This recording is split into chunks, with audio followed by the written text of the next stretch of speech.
Everyone's in on the Great Reset. Well, almost everyone. There's one guy who's got the power to do something to stop it, and you know exactly where I'm going. And they made a mistake. They tried to get Trump on their side, so they invited Donald Trump to Davos, I think a couple of times. But in January, when Donald Trump, I think, really began to see the beast that he was up against, he went to Davos, to the World Economic Forum, and he stuck a mega finger in their eye. We're committed to conserving the majesty of God's creation and the natural beauty of our world. But to embrace the possibilities of tomorrow, we must reject the perennial prophets of doom and their predictions of the apocalypse. These alarmists always demand the same thing: absolute power to dominate, transform, and control every aspect of our lives. We will never let radical socialists destroy our economy, wreck our country. 2 days after Donald Trump gave that speech, the 89-year-old leftist weirdo billionaire George Soros made an emergency intervention where, at Davos, once again, warning that the U.S. 2020 election will determine the, quote, fate of the whole world. Now, in the context of Davos, take a look at this one more time. This is a month after Donald Trump addressed Davos and stuck the MAGA finger in their face. Here's what Francis, the Vatican, and Jeffrey Sachs had to say in response. And it is a dangerous country right now. It will be absolutely dangerous if Trump wins re-election. Trump wins re-election. Trump wins re-election.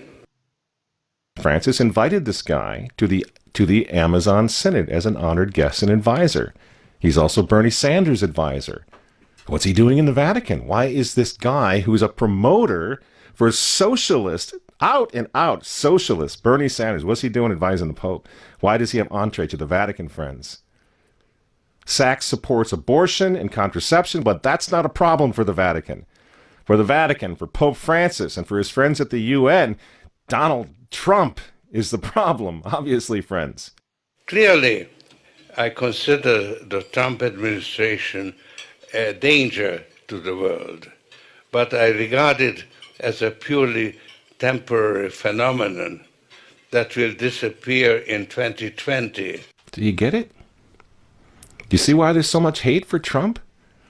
Because with all of his faults, again, he's the capitalist. He's not the globalist. He never will be one of them, which is why he pulled the United States out of the Paris Climate Agreement.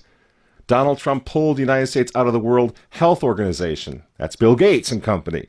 And now he's threatening to pull the United States out of the World Trade Organization. People say, yeah, well, Donald Trump got married twice. He's a bad guy. Really?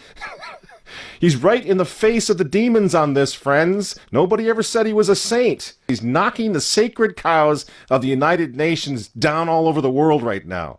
The General Assembly routinely votes 185 against the United States on almost everything right now. And you remember, speaking of the United Nations, in November of 2019, again, right before COVID landed, Trump went to the UN on the floor of the General Assembly, and he declared war on globalism. Wise leaders always put the good of their own people and their own country first. The future does not belong to globalists. The future belongs to patriots. And shortly after the speech at the UN, Donald Trump delivered, what do you think happened?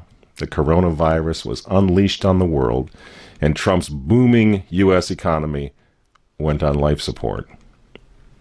Do you think that was an accident? So when they tell all of us to stay home, wear your mask so grandma doesn't get sick, please understand what's really going on here. They don't care about your grandmother. They don't care about old people, these people. They don't care about babies. They want them aborted so that they can save the common home. Abort babies, millions of them all over the world. They don't care about babies. They don't care about old people. In fact, if you want to save your grandma, tell the globalists to stay the hell away from her. You remember how some of them, like Cuomo and characters like this, were running COVID recovering patients through nursing homes? That's how much they care about grandma. And the name of the game now is to bring the United States economy to its knees, get it out of the way, so that everyone will want the Great Reset. make the new normal so intolerably abnormal that even you and I, maybe, at some point in the near future, will be begging for the vaccines because we'll be driven crazy by that point. Begging for whatever else is going to keep us safe according to our jailers and our handlers and our zookeepers. You see? That's what they want. That's why they keep using this term new normal.